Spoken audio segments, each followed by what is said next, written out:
Shalom, selamat pagi Bapak Ibu Saudaraku yang dikasihi oleh Tuhan Yesus.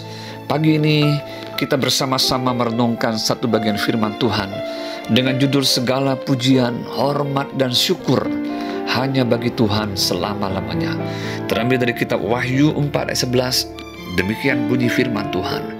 Ya Tuhan dan Allah kami, Engkau layak menerima puji-pujian dan hormat dan kuasa, sebab Engkau telah menciptakan segala sesuatu, dan oleh karena kehendak-Mu semuanya itu ada dan diciptakan. Saudara, kitab Wahyu merupakan kitab yang ditulis oleh Rasul Yohanes, di mana ia mendapatkan penglihatan dan pembukaan tentang hal-hal yang terjadi di masa mendatang, yaitu akhir zaman dan keadaan dalam kekekalan bersama dengan Tuhan. Khususnya di dalam pasal 4 ini dimulai dengan perkataan, kemudian daripada itu aku melihat, sesungguhnya sebuah pintu terbuka di surga, dan suara yang dahulu telah kudengar berkata kepadaku seperti bunyi sangkakala. Katanya, naiklah kemari, dan aku akan menunjukkan kepadamu apa yang harus terjadi sesudah ini. Wahyu 4 ayat 1. Ayat ini isinya sama dengan Wahyu 1 ayat 19 yang berbunyi demikian. Karena itu tuliskanlah apa yang kau lihat, baik yang terjadi sekarang maupun yang akan terjadi sesudah ini. Menarik sekali, di dalam Wahyu 4 ayat 1 ini dikatakan bahwa Rasul Yohanes mendengar suara yang dahulu pernah didengarnya. Ini jelas suara Yesus Kristus yang digambarkan penuh dengan kemuliaannya seperti bunyi sangkakala.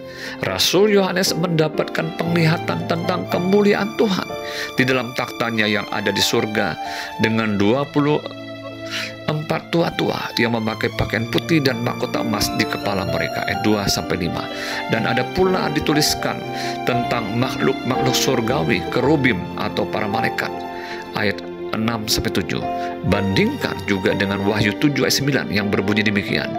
Kemudian daripada itu aku melihat, sesungguhnya suatu kumpulan besar, orang banyak yang tidak dapat terhitung banyaknya, dari segala bangsa dan suku dan kaum dan bahasa, berdiri di hadapan takhta dan di hadapan Anak Domba, memakai jubah putih dan memegang daun-daun palem di tangan mereka.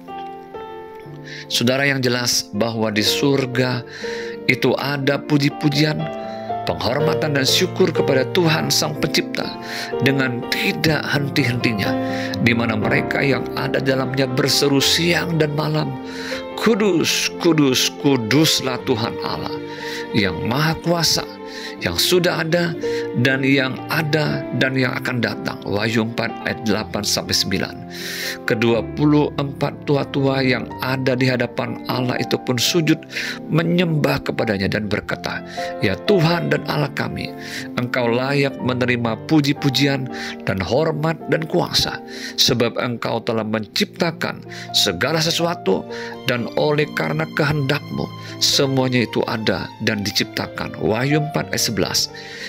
Itulah gambaran keagungan Tuhan Allah di dalam kemuliaannya. Refleksi untuk kita orang percaya saat ini, maukah kita ada di dalam kumpulan orang-orang yang menaikkan pujian, hormat, dan syukur kepada Tuhan Allah dalam kemuliaannya di surga? Jika kita mau ada dalam kumpulan itu, maka saat ini sebagai umat tebusannya Kristus Yesus yang telah disucikan oleh darah Anak Domba Allah, pastikan di bumi ini pun kita telah berlatih dan belajar untuk memuji, menyembah, dan menaikkan syukur kita kepadanya. Berikanlah pujian, penghormatan, serta syukur kita yang terbaik kepada Tuhan Allah, Sang Pencipta kita, di dalam Yesus Kristus Tuhan dan Juru Selamat kita. Karena pada akhirnya setiap lutut akan bertelut, dan setiap lidah akan mengaku bahwa Yesus Kristus adalah Tuhan, bagi kemuliaan Allah Bapa. Filipi 2 ayat 11. Amin. Tuhan Yesus memberkati.